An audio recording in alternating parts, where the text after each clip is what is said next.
Yo, Internet, what's happening? Welcome back.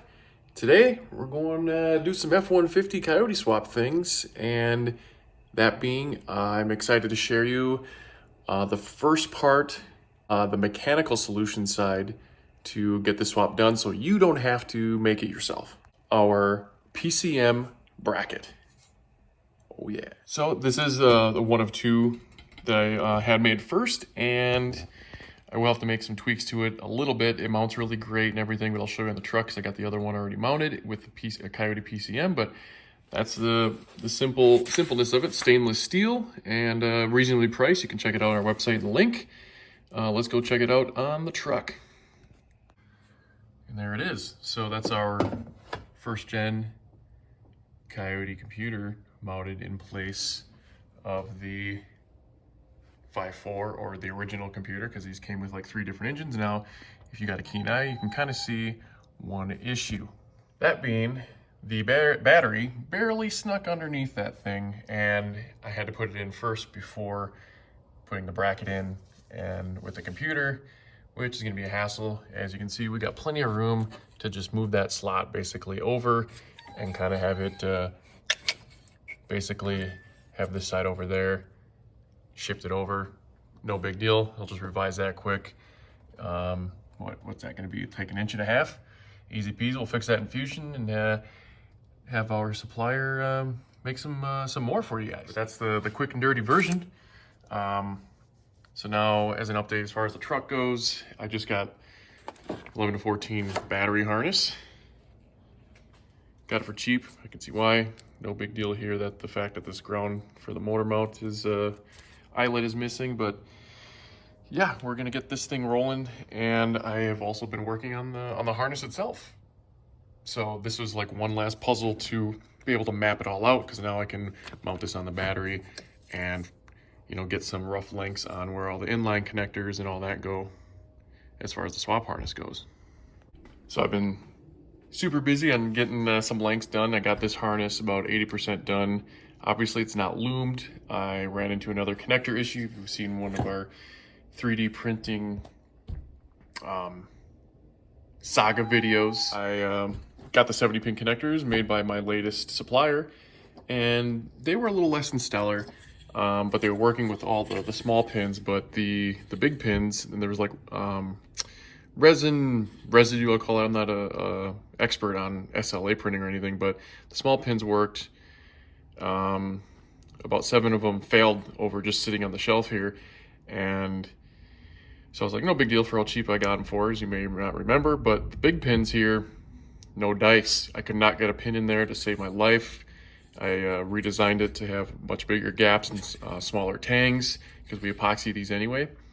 So those should be arriving actually tomorrow. So I'll give you an update on that too. But that's the start of the harness. I know it doesn't look like much, but it's actually going to be just as simple, if not as simple, as the Mustang one. It's just the fan wiring is not even in here. So that's going to be like the big gauge wire and relays and stuff. And to get that rolling is going to be a little more involved. And obviously the whole harness is going to be more complicated. So I am going to make it kind of like a 2-part.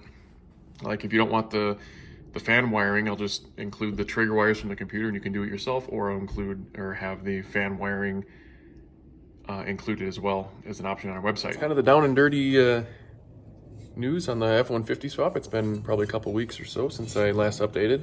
Excited to get these made. There was one thing I was hoping would come with this order, was the transmission cross member that I'm having made by the same company. They ran into some issues where I might have been a little more ambitious on my design than what machines are capable of, or their software to convert the 3D model into machinable code in their laser CNC tube machine. So I'm having to deal with that and maybe make a simpler design.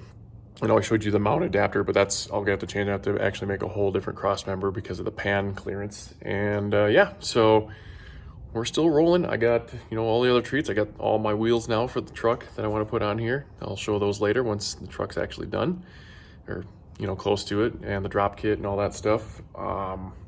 But as far as doing the actual swap, I still want to get this harness done and kind of do something to test further before actually doing the swap. I am thinking about, actually what I'm gonna do, I bought furniture dollies. I'm gonna actually lift the cab up with the lift, drive the truck out of here and put the cab or the box down on the furniture dollies. The reason being is where the lift will make contact with the cab, it would have to be, if it was in here forward, I think I already mentioned this in the last video, the bed would be sticking out of the garage door and I couldn't close the garage door, but then with the bed off and out of the way, I can actually lift the cab up only so high, it doesn't have to be crazy high, and just roll the frame out front, and then I can work outside because now it's winter, basically in Arizona, and it'll be nice and comfortable to do some swapping. But first, I need that cross member, and that's what I'm waiting for, so I'm gonna be working my you-know-what off to get that done, and continue, now that I got the battery harness, gonna continue making the first test swap harness there. Got everything to make the fan harness, and I'm just a little itching at the bit here to, or chomping at the bit to get this thing swapped.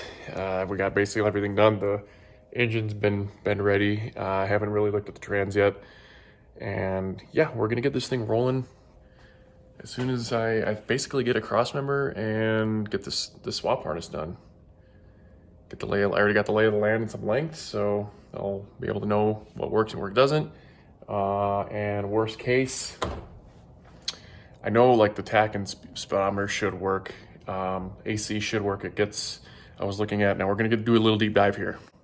If you don't wanna get technical, that's fine, you can stop watching. But the Mustangs get their AC request signal directly from like the HVAC controls, goes to the smart junction box, and that cluster talks to the ECU. So that all works with the Mustangs. And the trucks, it's a little different, kind of same, but the AC request actually goes directly to the cluster, and then the cluster has high speed CAN. I don't think these trucks have medium speed CAN bus, and then hopefully it'll request, because I'm going to use the same kind of AC methods as far as the wiring goes to make your AC compressor go on and off. So, and then there's also the cruise thing. If that doesn't work, I'm not going to be heartbroken, but I will try everything I can to make that work and figure out what has to be done, even if it's not like completely plug and play. I'll let you know what I have to do, whether it's flash a Mustang file on a truck computer and then use Mustang resistors or the same buttons, or change the resistors in the truck buttons or make sure they're the same, so then the cruise will work. But then you get rid of things like without the truck, because I also am going to wire like tow haul mode, and select shift came right away on the trucks in 2011, and only in like I think the 13, definitely the 14s in the Mustang. So I digress. So I'm gonna end my babbling here, taking a look at our sweet little Coyote here. And if you like this video, give that thumbs up and please stay tuned. We're gonna get some things rolling here sooner than I might think. We'll see. And hit that subscribe button. So we'll see you next time.